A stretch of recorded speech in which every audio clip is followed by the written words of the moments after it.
Ciao a tutti homebrewers e appassionati! Ho brassato l'ultima birra di questa stagione produttiva prima della pausa estiva, ma non sarà una birra da bere subito. Si tratta infatti di una birra che deve maturare a lungo per essere pronta per il prossimo inverno. Sarà infatti una birra di Natale su base belga con lievito liquido e spezie.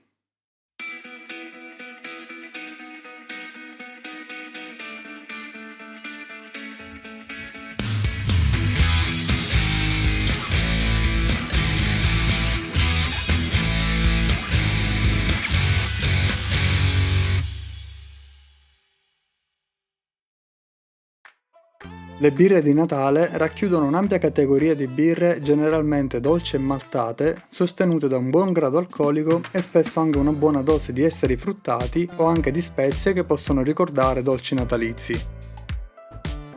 Il BJCP le classifica come delle Winter Seasonal Beer, ma tra gli esempi commerciali sono citate solo birre britanniche e americane. Ma c'è ampio spazio a varie interpretazioni, non sono indicati infatti range di densità, colore e amaro specifici, soltanto un valore alcolico superiore al 6%. Esistono varie interpretazioni di birre natalizie su base belga, ci sono tanti esempi commerciali abbastanza celebri e sono quelle che personalmente apprezzo di più. Come base quindi ho scelto di partire dal Belgio, con l'occasione ho anche voluto provare un ceppo di lievito liquido belga che non ho ancora provato. La scelta è ricaduta sul VLP 550 della White Labs, detto anche Belgian Ardennes, è un ceppo belga che produce fenoli e dovrebbe avere come origine il birrificio da Ciuff. Ho programmato un batch da 23 litri con obiettivo G di 1,77, FG stimate intorno a 1,15, 26 BU e 44 EBC di colore. Come grist ho usato semplicemente un mix di malti che mi ritrovavo in dispensa, 39% di Vienna, 34% di Munich e 9% di Pilsner. Sono giusto le quantità che dovevo smaltire e penso che questo tipo di birra possa essere una buona base per questo mix. Come malti speciali ho inserito 2% di Aromatic e 2% di Cara 200. Infine non può mancare su questo genere di birre un tocco di zuccheri semplici per raggiungere alti OG senza appesantire troppo la birra. Quindi ho previsto 13% di zucchero sotto forma di zucchero Cassonade Amber. Ho preparato 30.8 litri d'acqua per il machine, l'ho corretto con cloruro di calcio e ho aggiunto i grani.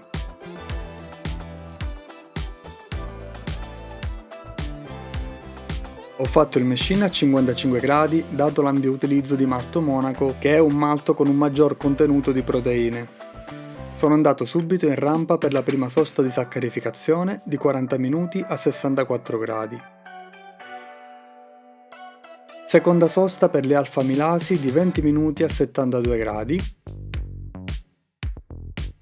Ed infine mash out e filtrazione di 10 minuti a 78 gradi.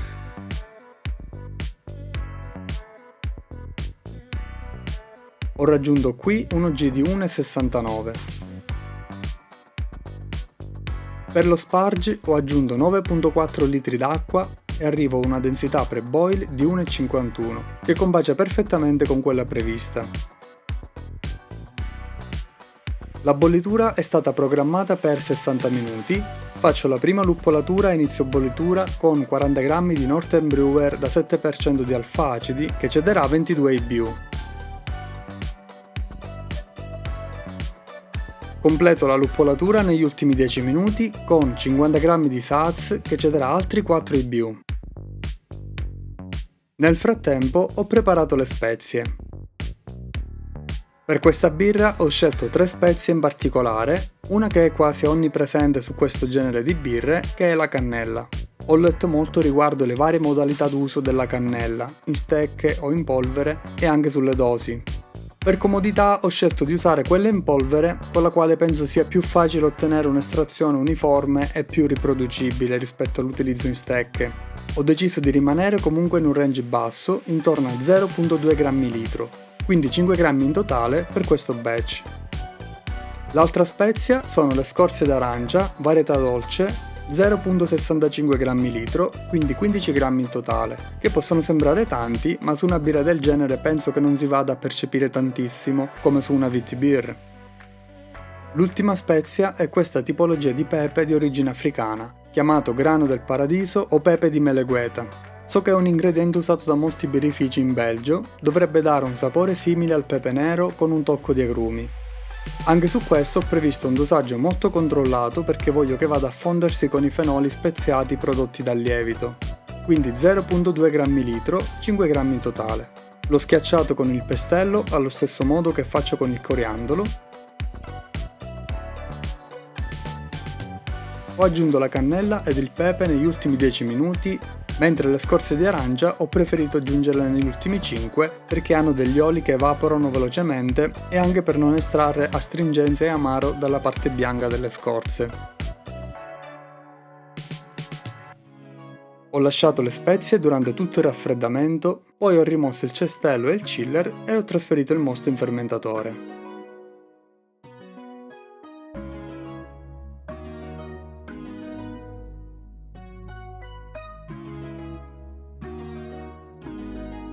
La densità iniziale che ho misurato è di 1,65. Lo gin ricetta è di 1,77 perché mancano ancora gli zuccheri.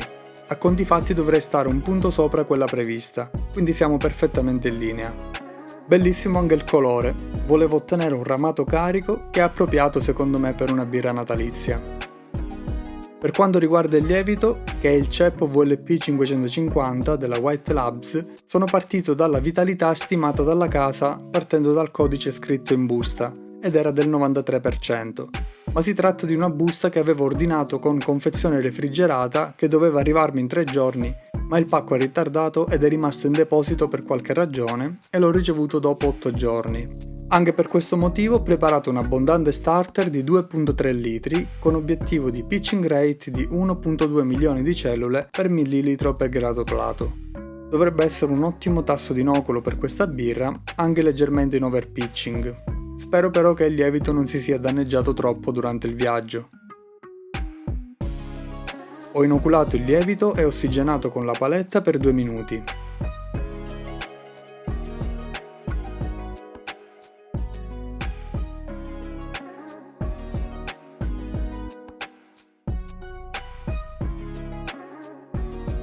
La fermentazione è partita a 18,5 gradi e ho lasciato la birra salire gradualmente di 1 grado al giorno fin da subito. Al quarto giorno ho misurato già un FG di 1,019. Ho preparato qui 1,2 kg di zucchero Cassonade che ho provato a sciogliere in meno acqua possibile, scaldandolo. Sembrava essersi amalgamato bene, ma mentre si raffreddava era diventato troppo denso. Quindi ho aggiunto altra acqua, penso in totale circa mezzo litro. Una volta raffreddato ho aperto il fermentatore, la birra era ancora ricoperta dal lievito, ho aggiunto lo zucchero e mescolato un po' nel fondo con la paletta per evitare che si depositasse tutto nello stesso punto. Con il lievito in piena attività comunque non dovrebbero esserci rischi che si formino grumi che non vadano a sciogliersi bene. Ho chiuso tutto e ho proseguito la fermentazione con un rialzo di mezzo grado al giorno fino a 24 gradi, che ho poi mantenuto fino al 20° giorno. Ho misurato un FG di 1,013, molto buono rispetto a quella stimata, e ho mandato la birra in cold crush a 8 gradi per pochi giorni.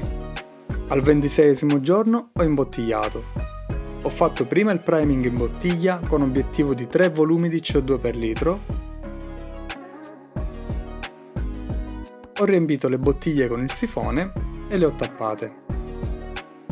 Ho lasciato le bottiglie per 4 settimane a temperatura ambiente sui 20 gradi per una buona rifermentazione e maturazione. Avendo poi raggiunto temperature un po' troppo alte in garage, le ho passate in un frigo a 12 gradi.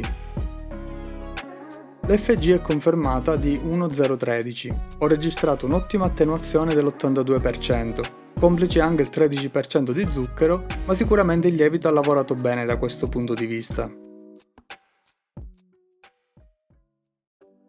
Un'altra birra belga alcolica e di lunga maturazione che insieme alla Quadruple mi terrà compagnia nel prossimo inverno. Non vi ho mostrato in questo video la birra finita perché per fare un video assaggio voglio aspettare ancora un po'. Al momento la birra ha sole 5 settimane di maturazione e vorrei far passare almeno 3-4 mesi prima del primo assaggio, anche perché non è il periodo ideale per assaggiare bene queste birre. Sono curioso di vedere come è venuta la birra, il profilo del lievito in particolare che uso per la prima volta e soprattutto il dosaggio delle spezie, che sono fondamentali per una birra di Natale ma che non devono coprire tutto il resto. Per il momento su questa birra è tutto. Se avete commenti o suggerimenti, scriveteli sotto nei commenti. Adesso sono in pausa estiva per quanto riguarda le cotte, ma sto già lavorando ad alcune novità di cui poi vi parlerò in seguito. Se il video vi è piaciuto lasciate un like e se non l'avete ancora fatto vi invito a iscrivervi al canale e attivare le notifiche. È un semplice gesto che vi permette di rimanere aggiornati e per me è di grande supporto. Ci vediamo al prossimo video!